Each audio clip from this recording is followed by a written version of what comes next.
I thank the chairman for his remarks. I thank Mr. McKeon for his leadership and willingness to work together on a difficult issue.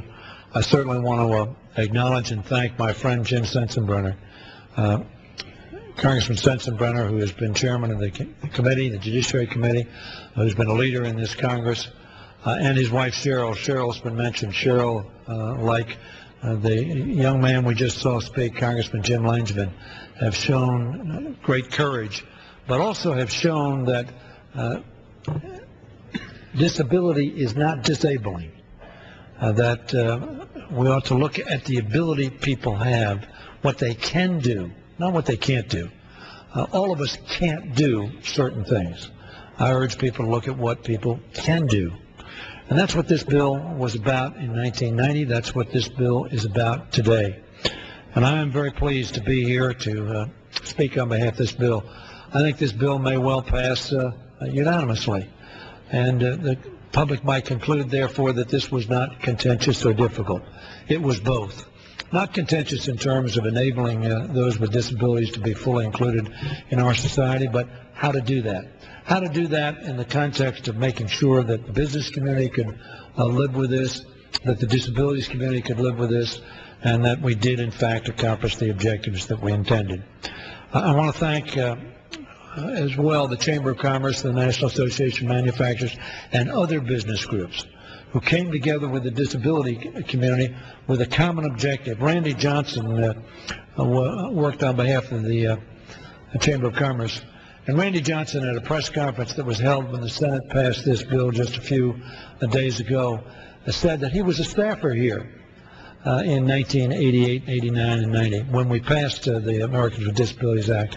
And he made the observation that he sat on the floor. He worked with the leadership on the Republican side and the Democratic side, worked particularly with my friend Steve Bartlett, Congressman Steve Bartlett from Texas, who was intimately involved in fashioning and working out the compromises necessary to overwhelmingly pass the ADA in 1990. And he said it was clear then that the intent of Congress had been misconstrued by the Supreme Court. With Randy Johnson, Republican staffer, leader now in the Chamber of Commerce in the United States, who helped fashion the bill. And this bill really says, yes, we agree with that in a bipartisan way. The Supreme Court misinterpreted what our intent was, and our intent was to be inclusive.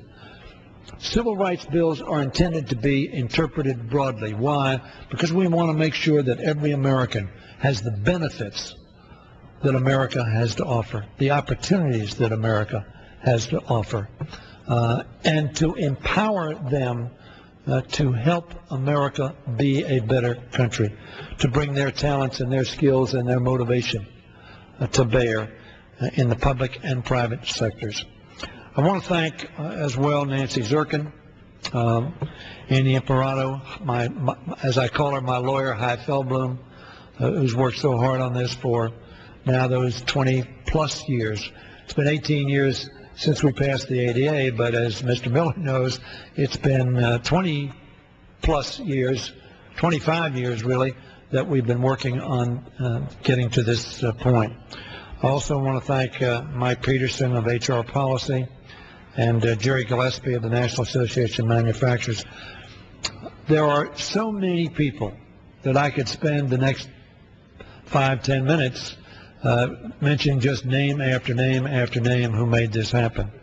I won't do that, not to diminish them in any way, but to say that this is the result of the efforts of many, not of me, but of many, not of Mr. Miller alone, or the ranking member alone, or Mr. Sensenbrenner, but many dedicated to this cause. We're here to build on the accomplishment of landmark ability of 1990. We wouldn't be here at all, however, without the hard work, frankly, of a very close friend of mine, former member of Congress, Tony Coelho. Tony Coelho had a vision. Tony Coelho suffers from epilepsy. There is nobody who knows Tony Coelho that thinks he's not able to do everything, anything, and all things. Tony Coelho empowered all of us to think larger, to understand how to bring about real change for those with disabilities. Tony Coelho, an epileptic, asked to leave the seminary because he had epilepsy, because the church concluded he really couldn't do the job. It was the church's loss and our gain. He made a tremendous contribution to this institution, but much more importantly, in the last some 20 years that he's not been a member of this institution, he has continued to make an extraordinary contribution, not just to those with disabilities, but to our society and expanding our consciousness and inclusion. And I mentioned his name, but I also want to thank my friend Steve Bartlett. Steve Bartlett, Congressman, then the mayor of Dallas, now in the private sector, but engaged in the 80s and 90s and engaged in the passage of this bill today, was extraordinarily helpful to us. In 1990, the original ADA was the product of the vision of so many. I also want to thank my former staffer, Melissa Schulman, who worked indefatigably as we passed the ADA in 1990. When the first President Bush signed the American with Disabilities Act 18 years ago, America became the world's leader on the central test, this central test of human rights. The ADA was a project in keeping with our oldest principles and founding ideas. As President Bush, the first, as I call him, put it at the signing ceremony, and I quote, "Today's legislation," he said,